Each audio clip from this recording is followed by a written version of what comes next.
What's the specs on lower decks? Today, Trekland Tuesdays live number 379. With me, Dr. Trek, Larry Nemecek, coming at you here from the heart of Trekland through Portal 47 and the home of the TreklandTreks.com. Yes, your day tours of location sites for Star Trek here in Greater Southern California, anyway. A day tour with 4 stops and a lunch, all concierge and pre-planned with you by me, Dr. Trek. You want to check it out, the TreklandTreks.com, or just check out my website. Hey, everybody. Yes. Are you ready for a little sanity, clarity, and the big picture here in Star Trek this week? Well, we'll try. We'll try. Here we are mid-holidays. It's the crazy busy time of year again. It's a little more insane for various reasons right now. So a lot of us are glad we've got our Star Trek, even though there's not as much of it currently these days, at least new coming out there. There's more in the bin. There's more on the shelf. Wherever you stack up your old Star Trek, whether it's on the Paramount Plus queue or it's on your DVD Blu-ray shelves, whether it's in your VHS tapes, whatever. And that's what I want to talk about today in one particular way, because, hey, it's the holidays. If you're on my mailing list, and I hope you are, LarryNemecek.com, go there, get on it. I keep you up to date about what's going on in Trekland and when we've got specials and deals in Trekland and Portal and that. But I always try to have gives. I always try to make sure people have seen some of the videos that I'm proudest of here, whether it's one of these, Trekland Tuesdays Live, or it's a special live event, or a second opinion, right? Or Cadet Alice, whatever. But I also throw out polls. If you're not with me on my mailing list, I think that's a fun thing. And they're actually pretty telling at times. Of course, the universe of polls is the universe of people on my mailing list to begin with, which is not everybody. It's a very select sliver of fandom that see things, or they enjoy the Trekland outlook, right? They enjoy the Dr. Trek perspective on things. Anyway, this time, it's a pretty simple question.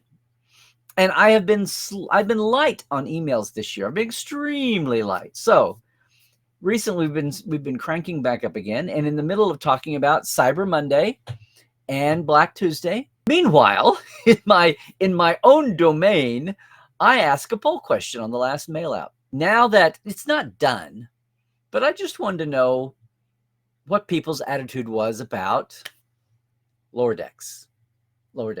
Now, look, this fits into a bigger picture. Last Saturday, I want to mention this. I had one day at one of the old school type sci-fi cons. Yes, what I call a lit con. Not so much the lit snob cons back in the day when Star Trek and media cons were sneered at by all the old hardcores. All the lit, talk about the original gatekeeping. That was the original gatekeeping. When lit sci-fi world told the Trekkies in the late 60s to just go, why don't you just, they gave up. They finally couldn't convert them to the classics. All they wanted to do was talk about Spock and Kirk and the Enterprise. And they said, why don't you guys go off and start your own conventions? And they did. Thank you very much. Star Trek cons begat media cons, begat Comic-Con culture, right? And meanwhile, the little sci-fi lit cons have stayed at 300 people, 500 people, 1,000 people if they're huge. And the makeup, the structure, they're all this. Anyway, it's a gentle reminder of what the original style con is, and that they still exist. They haven't all dried up everywhere, run out of town by the Comic-Con of the town sucking up all the audience and attention. And of course, Los Angeles's old school lit con, Lost Con, which there's a game room, there's art show, there's all those kinds. There's always a charity involved. It's Spanish, so there's always a charity happening. But a lot, the art and literature, there's probably filking, cosplay is a big deal. But the old school Los Angeles, from the Los Angeles Fantasy and Science Fiction LASFAS, 50th anniversary this year. So I don't go the whole weekend. It changed. Still LAX area, LAX, big, nice, happy Hilton Hotel, bright, shiny, with con rooms spread around. Of course, panels are a big thing, and actual panels as in panel discussion, not panel as in I'm a celebrity doing my hour solo, which isn't a panel. It's a one-man panel. I don't understand why they call them panels. So I was on 3 panels. One of them was, yes, actually about just Star Trek, given the future of Star Trek with the lens of the future of streaming and Paramount Plus, and the future of the studio itself, and the future of friggin' all entertainment and audiences, and how we pay for it, and how it delivers, and how the creators do or don't get their money's worth. Now, I have to say, being a fan panel, 5 of us on it, I was the moderator, haha. And all people I had just, well, not all but one, I had just met for the first time that day. And yeah, aside from the 15 minutes we got off talking about the motion picture 4K redo, which had nothing to do with future, current Trek maybe-ish, but not future projections. But we did get there. And I didn't even get to talk about the movie madness and what may be happening. But it was an old sci-fi con crowd, meaning the demographics were shifted to the more experienced side of the demos ages, I'll say. What I'm saying here is a lot of folks were not up to date with what's been going on in the so we had a good it wasn't quite as forward looking as I wanted to say, but people are cognizant. People all know that for the first time maybe ever. Star Trek has always been the tip of the tech spear, right? Think of even though it was canceled, demographics were the revolution that saved the original series. It was a year behind being carried that way. It could have run on NBC for 6 or 8 years if they'd realized the demographic magic and adjusted accordingly. And Paramount hadn't been so snooty about its new baby that it just bought being so expensive. You know, the Star Wars explosion leading to, okay, yeah, that helped get the motion picture over the hump. But even more, TNG pioneering 1-hour syndication as an answer to filling up content needs. And of course, Voyager being the flagship show on UPN to launch a new network. And then Discovery being the flagship show to launch a new streaming service, a content provider's, which is, remember, Paramount, CBS All Access was out there streaming before Disney Plus, before Peacock, before anybody else's old school shingle streaming channel. Paramount Plus or CBS All Access was the first one, and that was Discovery. So Star Trek has been, Enterprise was proving the value of TiVo or re-recordings when they were being ignored, the same way demographics were being ignored on the original series, and Enterprise was canceled when it was the #1 TiVo show in America, which should have been something, and at the time they blew it off because, well, they're not watching the commercials, so what good is it? I'm saying that Star Trek is also always, it's one thing to say we're the tip of the spear, we're bumping, but sometimes Star Trek is bumping its head on the ceiling. Sometimes Star Trek is too early. It's too canary in the coal mine before they get oxygen pumping to the So Lower Decks. A lot of people in that room had not seen Lower Decks. A lot of people in the room hadn't seen, they weren't total Luddites. They'd seen some of the newer shows. And that doesn't, I'm not saying that people should love all of the new Trek just for the sake of it being new. But there's enough of a variety now, yes, there is, that people can at least quasi-latch onto something. People are latching on to Strange New Worlds, but not so much to Disco. Or people, split up with Picard. And tons of people are finding their way to the animated, you know that. And a lot of people, I'm curious to know, I'd love to quantify this more, how many people are on the positive end of Lower Decks or all the way positive. And that gets me back to this poll that I just had in my newsletter. Oh, by the way, that panel was a fun panel. We got into some pushing the envelope. Sometimes questions got asked that no one ever got back around to answering, not because they wanted to avoid them, but just because someone would take the topic and run over here. And I was trying to keep it wrangled, but it was a lot of fun.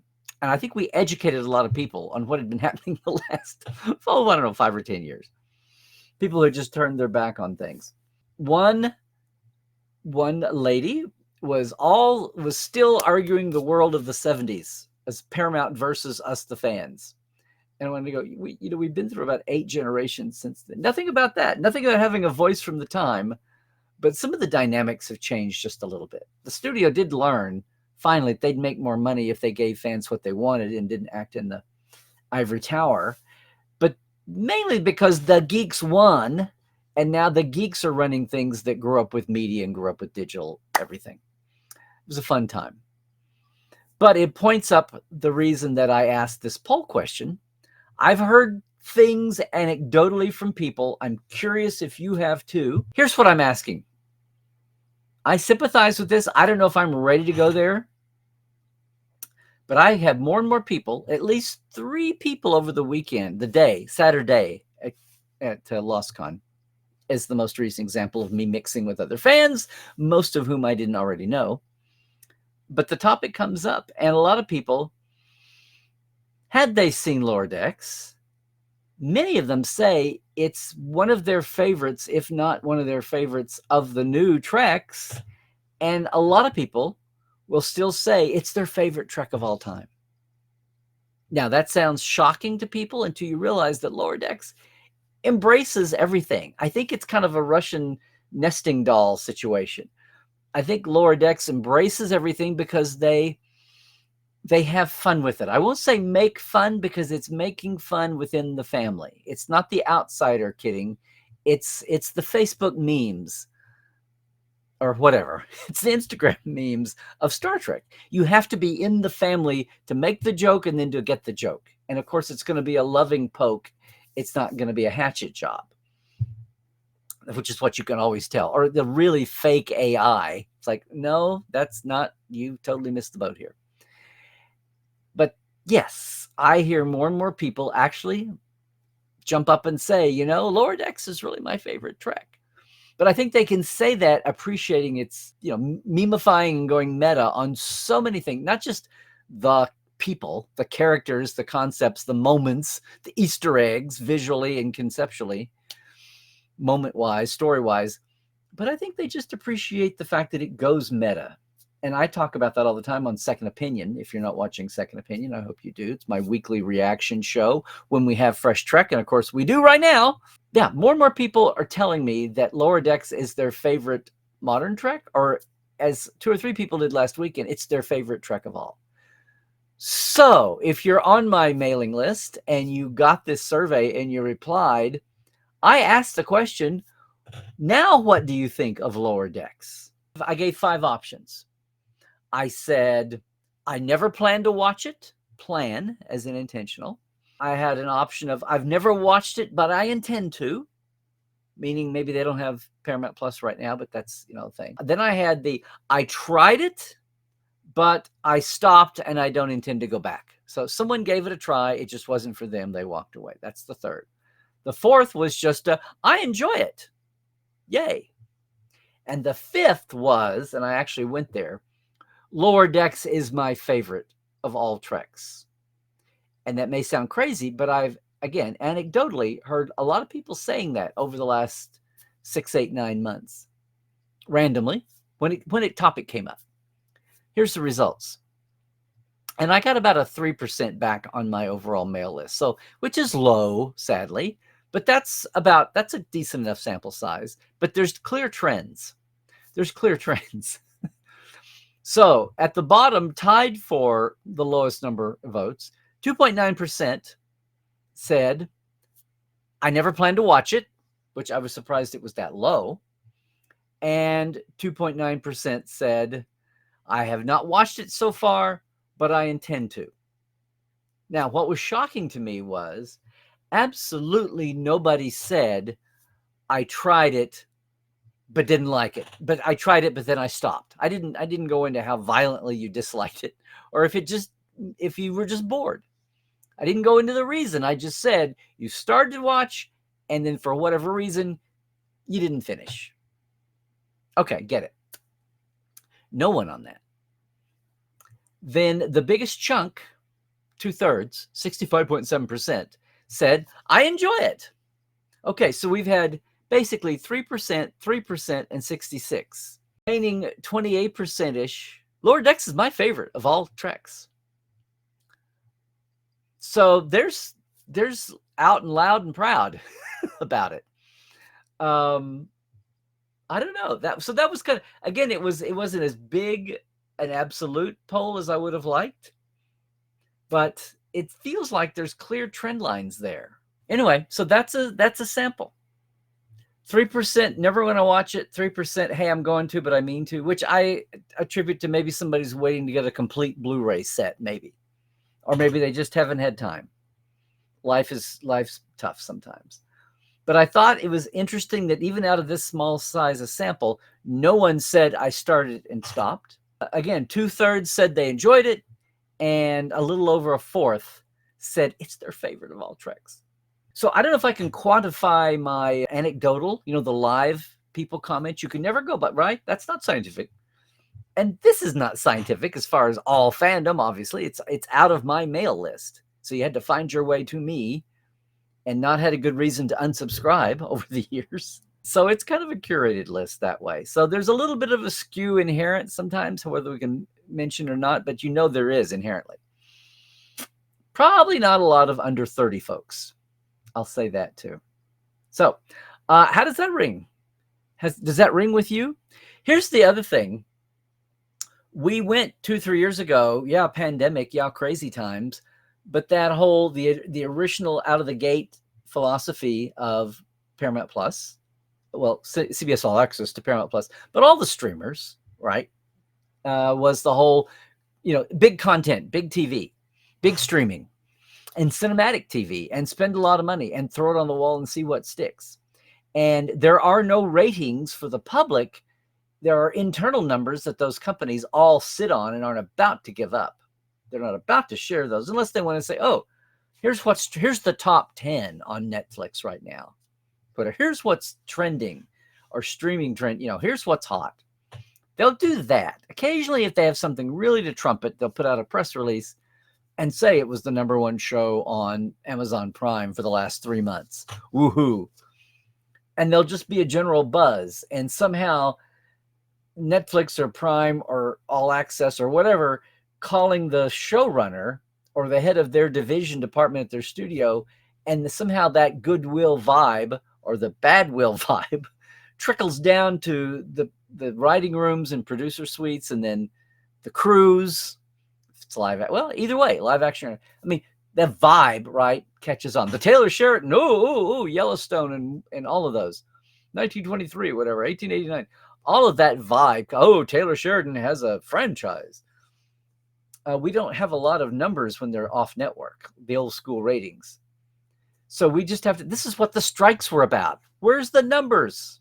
Where's the numbers?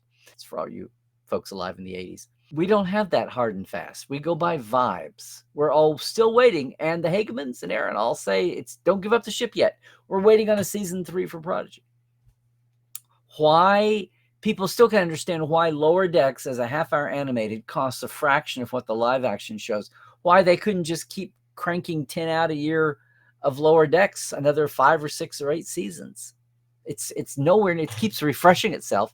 It's nowhere near getting stale. Thank you, adding to Lynn. We're so wrapped up in the future of the technology. I can't remember a time, again, Star Trek leading technologies, but I can't remember a time when Star Trek felt like it was so at the mercy of what the trending winds are going to do. And the fact that it's not like the smart people all know, smart people are all trying to figure out things too right now. The Netflix answer was not the Wonderkin's magic and Dr. Smartbrain's answer. The Dr. Smartbrain has no clothes. It's been exposed. And you can go, well, this is fine, but I didn't sign up for a media survey class. I just want to watch Star Trek. I just want some new Star Trek. I just want it to always be coming in with the new, keep my old, but I want it to be, please, no more years of the 12 years of stagnation. I mean, it was great to get really in depth into our catalog we had before, 2005, but it was great for the rise of podcasters and YouTubers, but we don't want to go back to that because, fandom will have a lot of inward momentum. But what we missed out was all the mundanes and converting the mundanes and having the toys in Target and Walmart so that the kids would see them and either be reinforced with the TV or at least even have their imagination piqued and go out and look it up or find somebody and talk to them. A crumb, a clue, the gateway drug. That didn't happen for 12 years. We so lost the momentum swing there. We're starting to get it back, and other franchises are faltering. And I always say it's not a contest. But we know Star Trek stagnated as far as picking up new numbers, really. And the thank God then, in that light, Thank God for the JJ movies. If that was the only thing that was going to happen, better something than nothing. And a lot of those JJ fans actually did go on and find the rest of the franchise. Some of them even told me that they then think the JJ movies are crap when they get into the heart of the franchise.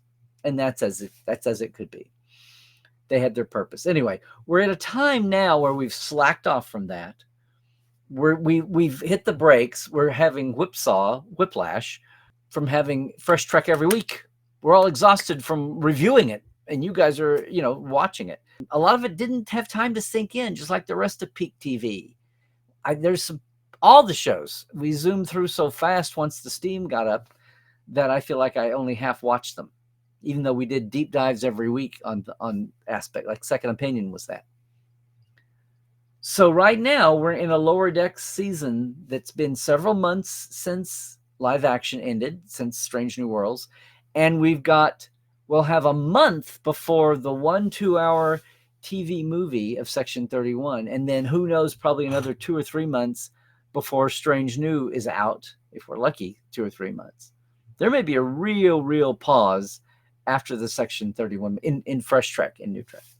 But that's the landscape we live in now. As people have time to catch their breath, will there be more rewatches and more sharing of Trek back with them? I don't know. I called this week, what's the specs on Lower Decks? Well, I had specs from this poll, which was kind of revealing, but at the same time, it kind of backed up what I was getting from people. Most of fandom, I think, gets a kick. People all say the same thing. It's what I said about people saying this. That remember all the folks they were worried about comedy and they were worrying about a Star Trek cartoon. And Lower Decks, for most people, for the most part, has blown that out of the water. To the point where, yes, we've come full circle and people saying Lower Decks is their favorite of all the Treks. Not because it stands alone, but because it embraces everything so well. Like you and your buddies just having your best, gag fest. It's just a meme factory. But it's also thoughtful at the same time. They do have, what did we learn on the show today, kids? There's actually usually a little moral in there somewhere. Anytime Mariner especially says, "Aw," fill in the blank. Occasionally it's sarcastic, but if it turns into a, "Aw," and blah, blah, got the blah, blah, blah. I mean, there's a little bit of that in there. And so much canon adherence, it's scary. And yes, I'm including the photonic spheres and cubes. When you see this week's episode, I finally watched the screener last night. It's a good one. It still feels like they're wrapping. If they didn't know this was their last season, I guess they always bank on it because it still feels like there's some little character wrap-ups that if they hadn't been a lagging arc of development, it's just the kind of thing that after 5 years you're going, hey, why have we never seen this? Or why has this never happened? Or what are we supposed to think about this after 5 years? It's a good episode. I can't wait for you all to see it Wednesday night into Thursday morning. But it's all we got. And it's the 8th episode. And in 2 more, Lower Decks will be done. And we'll have a month, 4 to 6 weeks window until Section 31. And then I don't know how many months. 2, 3, 4, until we get back around to, I guess, Strange New Worlds. Don't think Academy be ready to go by then. Maybe. We'll see. And it's the time when we even talk about legacy or anything else. Or will Section 31 be a series that goes forward without Michelle Yeoh? Whatever is going on, we don't know. It's not just about what's on the whims of Alex Kurtzman or what's at the whims of whoever runs the TV division of current CBS Paramount, or who will be running things when the Ellison regime comes, when the Skydance regime comes in and takes over. One thing we do know is there was speculation about spinning off Paramount Plus. Ellison says he wants to keep it. He wants to build up streaming, maybe bundle, maybe do deals, maybe have other people be absorbed into Paramount Plus. But he does not want to give up the brand, and he just wants to target it and ride out the waves. Because the bigger picture here is just what the hell's going on in the industry itself. and in the country. I don't know if you noticed or not, but there have been all kinds of basically surveys and polls the last few months in America. Lots of mixed signals happening. So it's amazing how that all trickles down to, we just want to watch our Trek, and we just want to have some new Trek, and we just want to have some of that new Trek we had a taste of over there. How big the pipeline will be is one of those future questions. When let's say Prodigy does a third season or doesn't, and Lower Decks is done, what's the future of Star Trek animation between either of those styles? And of course, much less the character sets and the formats, or another style animation, whether it's one-off, like a one-off movie, or whether it's another series. I don't have any answers here because that's the kind of time we're living in. And I try to read the experts talking about the industry and then trickle it down to Trek if Trek never gets mentioned. The other thing that's interesting is every time all these Ellison, Skydance, and Paramount mainstream articles come out talking about what's going on, they talk about the franchises of Paramount. They're always talking about like Transformers and Taylor Sheridan. Trek rarely gets mentioned as a key Paramount. You know it is, but it rarely gets mentioned as a Paramount franchise anymore, at least in the top 6 or 8 paragraphs, unless you've got somebody cornered to talk about just Star Trek, which is interesting. It's not scary.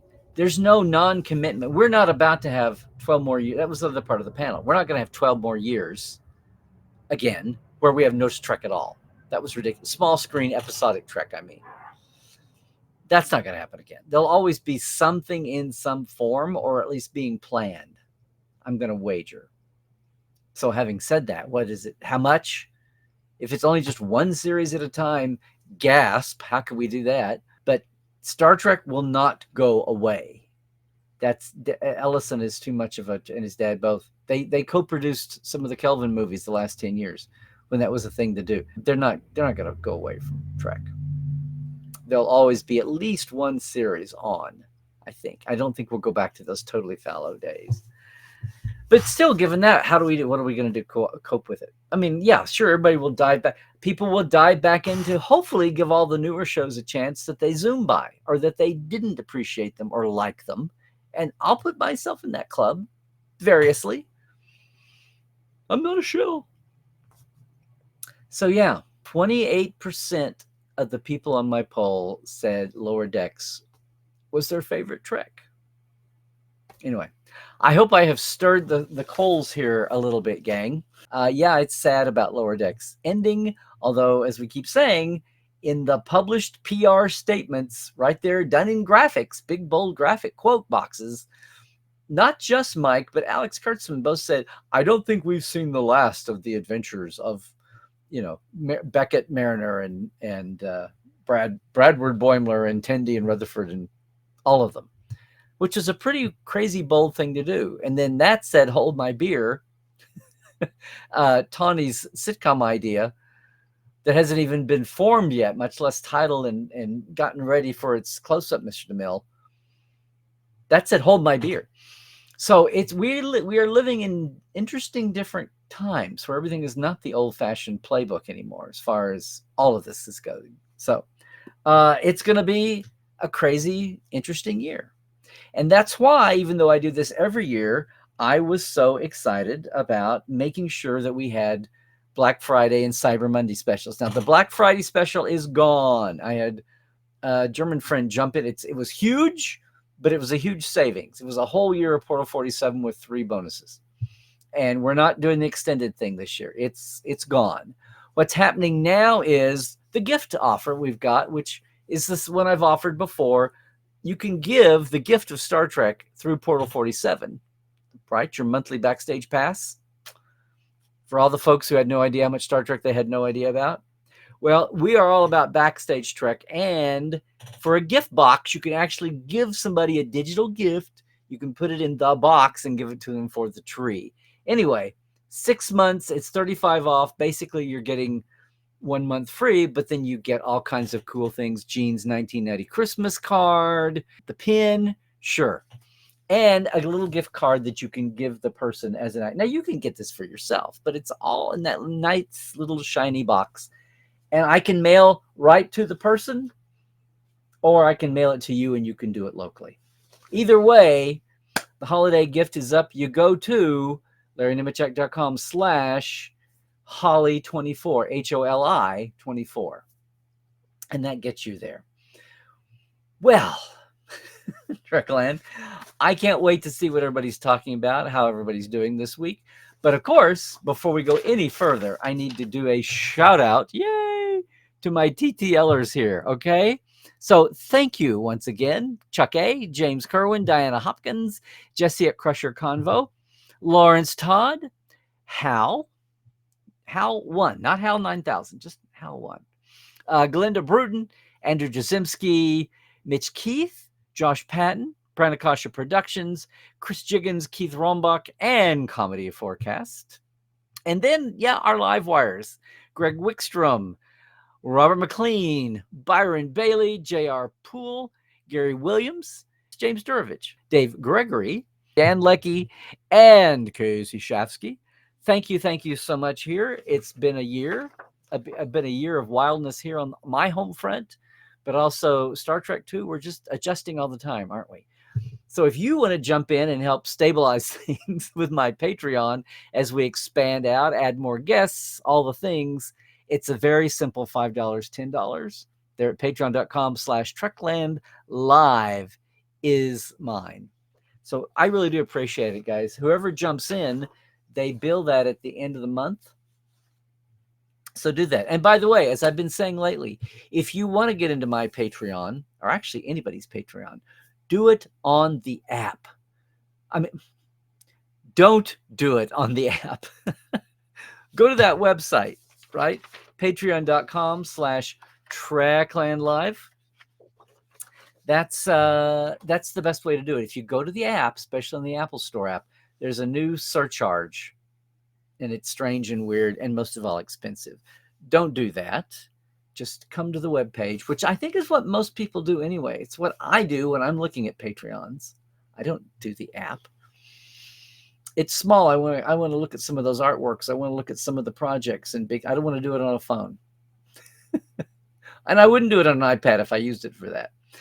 So, appreciate you guys and gals and peeps. Big time, big time, big time. Now, normally I would say, hey, it's Trek Files Day, but of course we're on hiatus between seasons right now. We'll be back in a couple of weeks, few weeks. So it's a perfect time to go back and revisit all the Trek Files, especially now that you can do it via the Memory Alpha site that has everything there where you can scroll back and forth, look at taglines, look at the guests, look at the documents, and it all feeds back into Memory Alpha. So you can click right there. It's thetrekfiles.com now, or you can find it the way you've always found it at all the podcast sites, Roddenberry Podcast too. Yep. That's it. Aside from just reminding, I'm Larry Nemecek on, boy, New Year, we have to do this. Twitter and Blue Sky now. I'm actively on Blue Sky. Seems like that's finally where everybody coalesced to leave Twitter, but I'm still at Twitter too. I don't want to give up the ship. There's some rights to be righted over there still. Ha ha ha. Tilt at the windmills. And YouTube, of course. Like and subscribe as if you haven't yet. Facebook, Instagram, sure, Larry's Trekland, and portal47.net. Hey, that special is for those of you who kind of know how cool Portal 47 is and pioneering and groundbreaking about bringing you the backstage of Star Trek, especially all the voices that aren't heard from, whether on the page or on the mic or on the camera or on the live stage. Really would like, you can go check all of that out, what it's all about at portal47.net. But don't do the button there. You want to come over to /Holly24 and get the cool gift deal, even if you're gifting yourself. All right. Hey, that's going to do it. If you are watching us later on YouTube, thanks for doing so. Leave your comment too. You can still do that. And then maybe you can join us live Sunday at 2, some Tuesday at 1 Pacific, 4 Eastern. And yes, that would be 9 UK time and 10 Central Europe. But if you're going away now, please do all the things, stay healthy. My wife's congregation, 2/3 of the congregation were out sick with COVID. It's not killing them. It's just annoying and very viral and contagious, and it's still out there. If you want to mask up at public, this was not a huge convention I was just asked, but there were still people wearing masks just for the proximity. It's still, if nothing else, annoying, and we're still wondering about long COVID. So yeah, do all the things. and, and oh boy, stay woke. Check the sources, especially if you're still trotting in the same social media grounds that have gotten so ridiculous. And just remember, at least 20% of all the garbage you see are trolls and bots, if not more. Check the sources. Oh, yes. And trek well, everybody.